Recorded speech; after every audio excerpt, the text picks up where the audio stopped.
ఇదివరకు వీడియోస్ చేసేటప్పుడు కొంతమంది మిత్రులు చెప్తుండేవాళ్ళు, అంటే పదపద్దాకా తుడుచుకుంటూ చేస్తున్నటువంటి సందర్భంలో ఏసీ అన్న పెట్టించుకొని మీకు కావాలంటే డొనేట్ చేస్తాను, మీరే డొనేట్ చేయనక్కర్లేదు స్వామి, ఈ కరెంటు కోతలు అని చెప్పేవాడిని.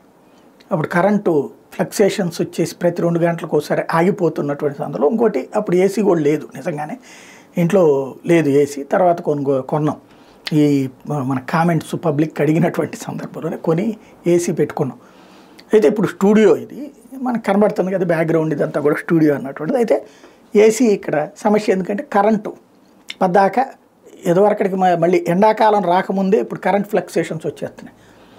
2 గంటలకు ఒకసారి పోతుంటుంది, గంటకు ఒకసారి పోతుంటుంది, ఒక 5 నిమిషాలు ఒకసారి పోద్ది, 10 నిమిషాలు ఒకసారి పోద్ది, పెద్ద సమస్య అయిపోతుంది.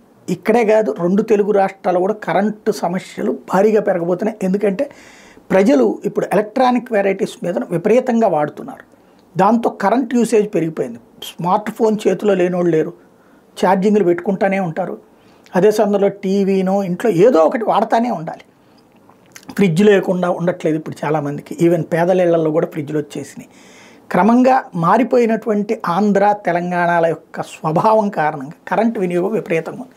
కాబట్టి అలర్ట్గా ఉండి 2 రాష్ట్ర ప్రభుత్వాలు కూడా కరెంటు కోతలు లేకుండా చూసుకోవాలి. ఆల్రెడీ తెలంగాణలో బట్టి విక్రమార్క గారు ఆ సమీక్ష చేశారు, ఆంధ్రప్రదేశ్లో కూడా ఇక్కడ మన విద్యుత్ శాఖ మంత్రి గారు ఆ దిశగా అడుగులు వేస్తే బెటర్.